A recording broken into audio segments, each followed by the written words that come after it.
Controlar una aeronave con la mente suena como algo sacado de una película, pero se está convirtiendo en una realidad. Científicos de la Universidad de Minnesota han logrado progresos notables en este campo, construyendo un sistema que es capaz de controlar la aeronave con la mente. Como lo escuchan, con la mente, sin que se requiera ningún tipo de técnica invasiva como un implante cerebral. Pero el fin último de este experimento no es desarrollar aviones militares, no. Se trata de ayudar a las personas con problemas motrices para que puedan controlar algún tipo de prótesis con su mente. Difícil de creer. Comenzamos.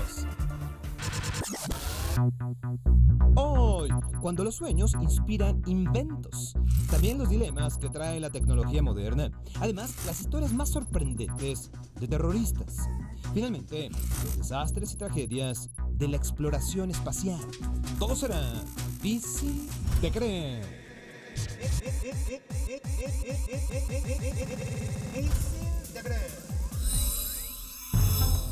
El filósofo René Descartes tuvo un sueño extraño. Soñaba que era perseguido por fantasmas que querían matarlo. Entonces, en su sueño, escapó de ellos y se metió a un cuarto donde había un solo libro que tenía la siguiente frase: ¿cuál es el camino que debo seguir en la vida? Descartes leyó la frase y entonces un hombre se apareció con la aparente respuesta a la pregunta: sí y no.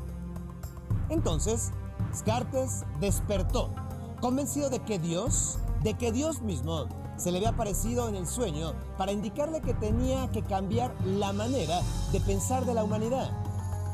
Y así lo hizo. Descartes dedicó el resto de su vida a desarrollar el llamado método científico, el procedimiento que utilizan todas las ciencias para demostrar sus teorías. Hablemos entonces de los sueños que han cambiado la historia de la humanidad. Difícil de creer. Se dice que muchas de las respuestas a nuestras dudas se pueden resolver durante los sueños. Y esto no es cuestión de magia, no. Simplemente nuestro cerebro analiza miles de datos y los vuelve imágenes que percibimos en el periodo del descanso, como si la respuesta ya estuviera en nosotros. Uno de los inventos más importantes de la humanidad se hizo gracias a un sueño. Se trata de la máquina de coser. Les cuento, antes de su invención, toda la ropa se hacía a mano con muchísimo tiempo dedicado a fabricar un solo vestido.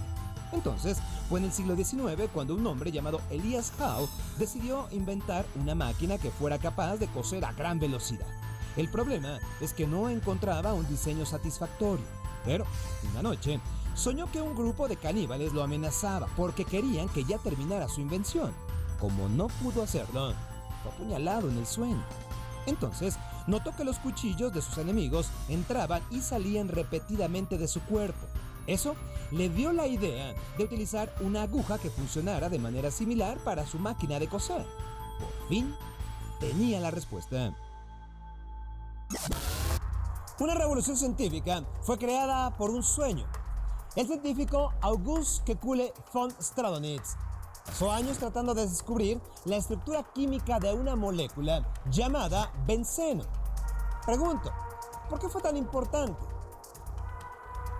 Vean esto. El benceno es un compuesto químico utilizado en prácticamente toda la industria del mundo, desde la fabricación de automóviles hasta los explosivos. Durante años, los científicos trataron de crearlo y para ello necesitaban descubrir su estructura química, es decir, su forma. Entonces, von Stradonitz tuvo un sueño revelador. Soñó que estaba rodeado por serpientes, pero cada una formaba un hexágono, una figura de 6 lados. Von Stradonitz despertó y comenzó a trabajar basado en esa figura, que resultó ser la forma del benceno que tanto había buscado. Los sueños también han cambiado el mundo del entretenimiento. En 1981, un joven director de cine, hasta ese momento desconocido, tuvo una fiebre que lo dejó en cama varios días. Durante ese periodo, soñó con un robot asesino que perseguía a una mujer. Entonces, el director despertó, dibujó al robot que vio y empezó a escribir una historia que poco tiempo después se convertiría en la película Terminator, con Arnold Schwarzenegger. El director, James Cameron. Paul McCartney, integrante de los Beatles, también soñó con una canción que se convertiría en uno de los mayores éxitos del grupo. McCartney describió su sueño así: despertó con la melodía clara en su cabeza y con una letra que decía ham and eggs en inglés, que en español quiere decir jamón y huevos. Después de un par de meses, la melodía ya estaba completa, pero la letra tenía que cambiar y así lo hizo. El título de la canción es Yesterday. Otro elemento indispensable de la cultura fue inventado gracias a un sueño. En 1816, la escritora Mary Shelley se encontraba de viaje con sus amigos poetas. Una de sus actividades era inventar historias de terror. Mary no sabía ninguna, entonces se fue a dormir temprano porque al día siguiente era su turno. Entonces soñó con un ser terrorífico, el cual se levantaba de la tierra reanimado y creado por un hombre. Al día siguiente, Mary Shelley contó su sueño y de esta visión, de este sueño, nació Frankenstein. Estos ejemplos nos demuestran que hay que poner atención a nuestros sueños. Nunca sabemos si la próxima gran revolución de la humanidad yace dentro de ellos. Y entonces, cambie nuestro destino. Difícil de creer. Difícil de creer. Recientemente, la Universidad de Illinois aplicó un examen para medir el cociente intelectual en los sistemas de inteligencia artificial que existen en el mundo. Encontraron que, en promedio, tenía la inteligencia de un niño de 4 años. Una excelente noticia por un lado, pero preocupante por otro, ya que no deja de existir aquel temor humano que, en cuanto a las máquinas sean más inteligentes o tan inteligentes como nosotros, decidan dominarnos, exterminarnos. Hablemos de este y otros dilemas tecnológicos difíciles de creer. Cuando en 1950 se publicó el volumen de relatos Yo Robot, Isaac Asimov nos advirtió sobre este dilema de inteligencia artificial, proponiéndonos que una forma de controlarlo sería establecer reglas muy claras e inviolables. Sin embargo, en nuestro afán de mejorar y obtener los mejores resultados en cualquier campo, la inteligencia artificial debe evolucionar al grado que pueda de forma casi natural transgredir cualquier regla o límite que le programemos. Esto es lo que nos causa miedo, ya que nuestra conciencia nos dice que esos robots y computadoras tan evolucionados no tardarán en darse cuenta que los seres humanos somos el verdadero problema en el planeta, tomando la decisión entonces de erradicarnos, de eliminarnos. De la misma forma que nos lo muestran otras obras de ciencia ficción tales como Terminator o Matrix. Entonces, la pregunta es, ¿qué hacer?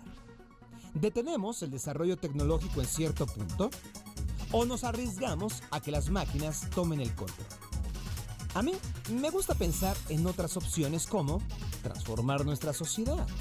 Así como hemos logrado aumentar la esperanza de vida hasta en 100 años, estamos en la posibilidad por primera vez de acabar con el hambre, de reducir drásticamente la pobreza y por último de prohibir la guerra, de no hacer la guerra.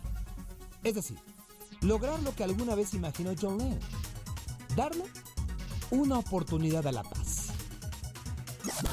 Cuando surgieron los teléfonos celulares, se pensó que eran imposibles de clonar o hackear. Hoy, eso ya es posible, lo que nos plantea el dilema de cómo seguir teniendo nuestra información a la mano en cualquier momento, pero segura de miradas no deseadas. Todos sabemos que la información es poder, y el que sabe mucho de alguna persona tiene poder sobre ella.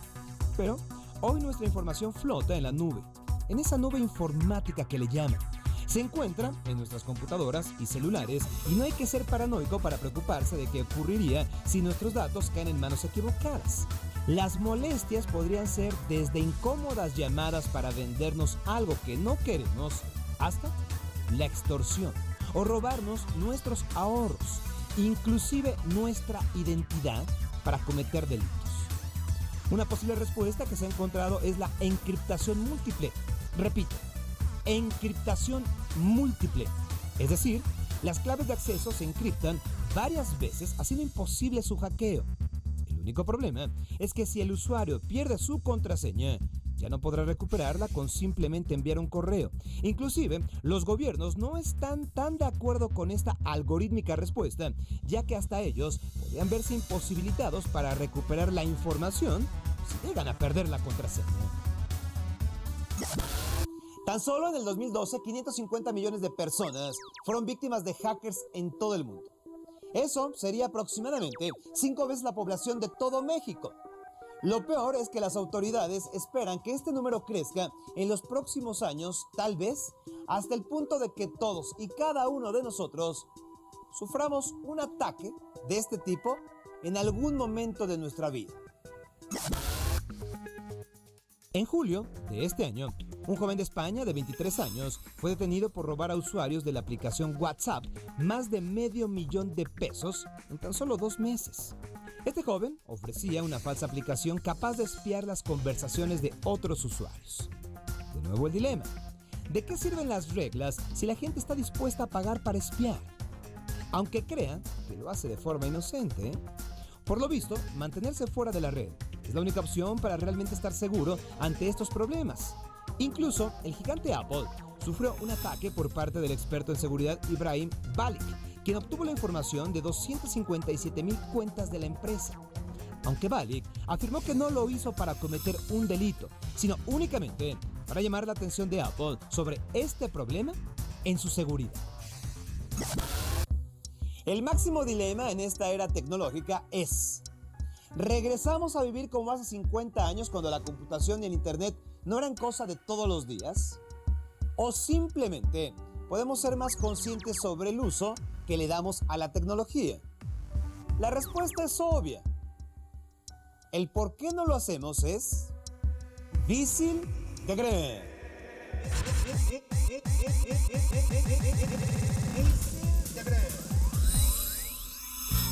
Todos sabemos que Osama Bin Laden fue uno de los terroristas más sanguinarios en la historia. Pero hay detalles de su vida pocos conocidos, como su gusto por los sombreros vaqueros o sus rasgos obsesivos, como el obligar a sus esposas a cubrirse cuando aparecía un hombre, aún por televisión, o que sus hijas usaran velo desde los 3 años. Al igual que este despiadado terrorista, otros esconden historias difíciles de creer.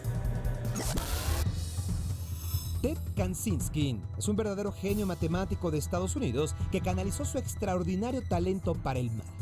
De pequeño, se le detectó un cociente intelectual de 167 puntos. Y aunque pudo adelantar cursos, esto lo marcó de por vida. Él sufrió bullying y por años lidió con su fobia social y pánico a los edificios. Se creía que padecía de autismo. Aún así, pudo ingresar a la Universidad de Harvard a los 16 años. Tras graduarse de un doctorado en matemáticas con honores y trabajar como catedrático, vivió aislado durante 25 años en una cabaña en los bosques de Montana sin electricidad ni agua potable. Su rechazo por la sociedad capitalista fue el detonante para que se iniciara como terrorista. Uno de sus ataques se dio en 1979, cuando colocó un artefacto explosivo en un avión que volaba de Chicago a Washington. Pero sus planes se frustraron cuando un fallo en el mecanismo del temporizador provocó que no detonara. Aún así, su nombre ingresó a la lista del FBI como uno de los hombres más buscados por Estados Unidos. A partir de ese momento, la carrera criminal de Ted, alias Una Bomber, detonó de manera literal. Tan solo en 1985 perpetró 4 ataques dejando una estela de horror y muerte. Tras perpetrar otros atentados, su captura pudo darse cuando, tras enviar un manifiesto al New York Times, su hermano David reconoció su letra y entonces lo delató, por lo que obtuvo $1 millón de recompensa. Hoy día Kaczynski purga cadena perpetua y aunque será recordado por su acción terrorista, su contribución a la ciencia es notable. Al publicarse sus investigaciones, profesores y estudiantes quedaron estupefactos. Joel Shapiro, uno de los excompañeros de Ted, decía que para él las matemáticas eran como escribir poesía en un medio donde todos apenas estaban aprendiendo el alfabeto. Otro que ocupa los altos peldaños del terrorismo mundial es Mokhtar Belmokhtar, alias El Tuerto. Participó en la guerra de Afganistán al lado de los talibanes y se dedicó al tráfico ilegal de tabaco en el año 2000, por lo que dentro de la organización Mafia del Cigarrillo Rubio, Belmokhtar era miembro conocido con el nombre de la marca que más traficaba, ya que generaba ganancias cada año de $450 millones con la venta ilegal y falsificación del producto. Luego, creó alianzas con líderes tribales de varios países de Sahel, al casarse con sus hijas para mejorar las operaciones de contrabando. Sin embargo, su nombre ha sonado más por la ola de atentados y secuestros en los que ha participado, como el asalto de la planta de gas de In Amenas, donde murieron 37 extranjeros y un argelino. Llegó a jurar lealtad a Osama Bin Laden y extendió las redes de Al-Qaeda a fin de unificar a grupos salafíes norafricanos. Su grupo es ahora uno de los más violentos, radicales e intransigentes. Y aunque en 2013, se difundió la noticia de su muerte junto al terrorista Abu Said en un ataque aéreo, el ejército del Chad desmintió el hecho y aseguró que se encuentra en la región de Gao, combatiendo contra el enemigo, aunque en realidad se desconoce en dónde se encuentra. Boko Haram es un grupo religioso fundamentalista islámico activo en Nigeria. Fue fundado por el famoso terrorista Ustaz Mohammed Yusuf. Su organización ha cometido varios ataques en ese país e incluso en 2011 sumió a la nación en un estado de emergencia. A pesar de ello, nada parece detenerlo. Luis Clemente Posada Carriles es uno de los terroristas más peligrosos que existen. Está vinculado a la Fundación Nacional Cubano-Americana, con sede en los Estados Unidos. Trabajó como agente de la CIA. Fue autor intelectual del atentado al vuelo 455 de Cubana de Aviación en 1976, donde murieron 73 personas cuando la aeronave explotó en pleno vuelo. En La Habana, Cuba, organizó ataques con bombas, además de traficar con armas y explosivos. Se piensa que estuvo en el momento justo cuando el presidente John F. Kennedy fue baleado hasta su muerte, además de haber perpetrado continuas ejecuciones contra dirigentes cubanos. Y aunque fue detenido por planear el asesinato de Fidel Castro durante un encuentro internacional con estudiantes en Panamá, pudo ser indultado por la presidenta panameña Mireya Moscoso en los últimos días de su gobierno. Tiempo después, dio asilo político a los Estados Unidos, lo cual le fue negado. No obstante, el juez de inmigración, William Abbott, dictaminó que Posada sería deportado a cualquier país menos a Cuba para que no fuera condenado a la pena de muerte o a sufrir torturas. Los ultraderechistas de la emigración cubana lo consideran un héroe. Sí, un héroe, a pesar de todas las evidencias en su contra. Otro hecho insólito en torno a los terroristas se da cuando el comandante talibán Mohammed Hassan se entregó a las autoridades en Afganistán para cobrar la recompensa que se ofrecía por su captura. Su plan no dio resultado. Difícil de creer.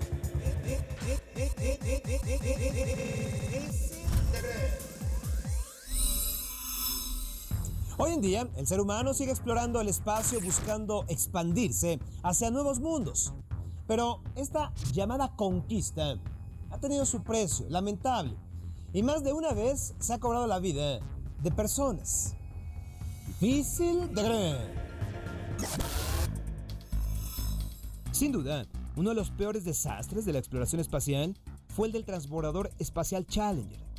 Desastre que lamentablemente se transmitió en vivo en cientos de escuelas de los Estados Unidos.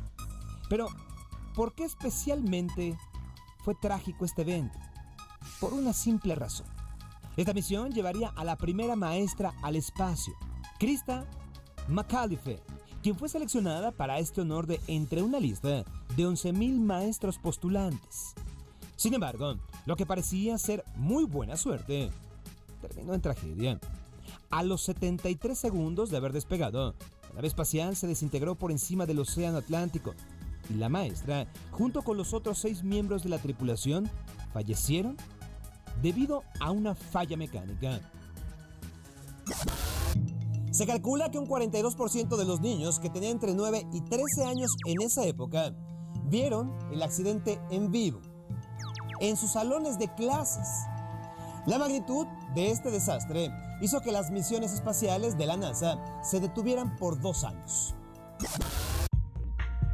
Durante la carrera por la conquista del espacio que se dio en el periodo de la Guerra Fría, los rusos también sufrieron pérdidas humanas. La primera vez fue en 1967, durante la misión Soyuz 1, cuando probaban un nuevo tipo de nave espacial tripulada por el coronel Komarov. La nave tuvo varias fallas y al momento de reingresar a la atmósfera terrestre, el paracaídas no funcionó. Entonces, se estrelló a alta velocidad, matando a Komarov. Años más tarde, el programa espacial ruso sufrió una segunda tragedia, cuando los 3 tripulantes de la misión Soyuz 11 murieron debido a la despresurización en su nave cuando regresaban de la estación espacial Salyut 1. Este accidente es la única muerte humana que ha ocurrido en el espacio. En 1996, los chinos tuvieron un accidente en su programa espacial que involucró civiles, cuando lanzaron su cohete Long Mark 3B, el cual, al comenzar a alzarse, se fue de lado y terminó estrellándose y explotando en un poblado cercano. Al menos 6 civiles fallecieron en este incidente. Por otro lado, una de las tragedias más recientes de la aeronáutica fue la que ocurrió con el transbordador espacial Columbia cuando regresaba de su misión número 28. En su despegue, el Columbia había sufrido una avería de la que nadie se había percatado, y al reingresar a la atmósfera, provocó que el aparato se desintegrara sobre el cielo de Texas, cobrando la vida de sus 7 tripulantes. A pesar de que la tecnología para explorar el espacio sigue mejorando, los accidentes también siguen ocurriendo. En julio de este año, un cohete ruso que buscaba poner 3 satélites de navegación en órbita explotó, y lo hizo al poco tiempo de haber despegado, soltando combustible tóxico sobre el cielo. Por fortuna, el accidente no causó ninguna fatalidad. Difícil de creer. Soy Sergio Sepúlveda. Hasta la próxima.